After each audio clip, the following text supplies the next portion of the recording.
Last time I did the non-stick effect to your stainless steel pans, the people said that I used too much oil.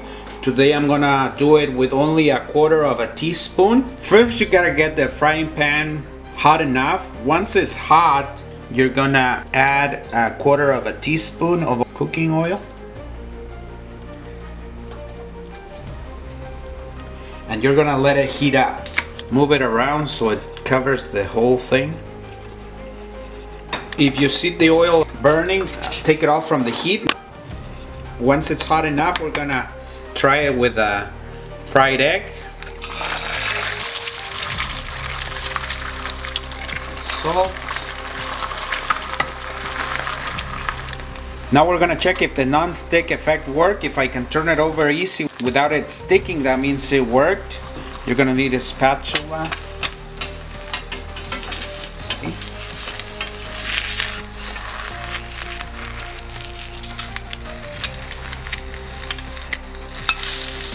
They work perfectly. That's how you get your stainless steel frying pans to get the non-stick effect.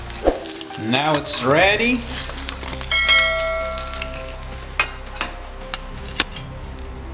You see, it worked.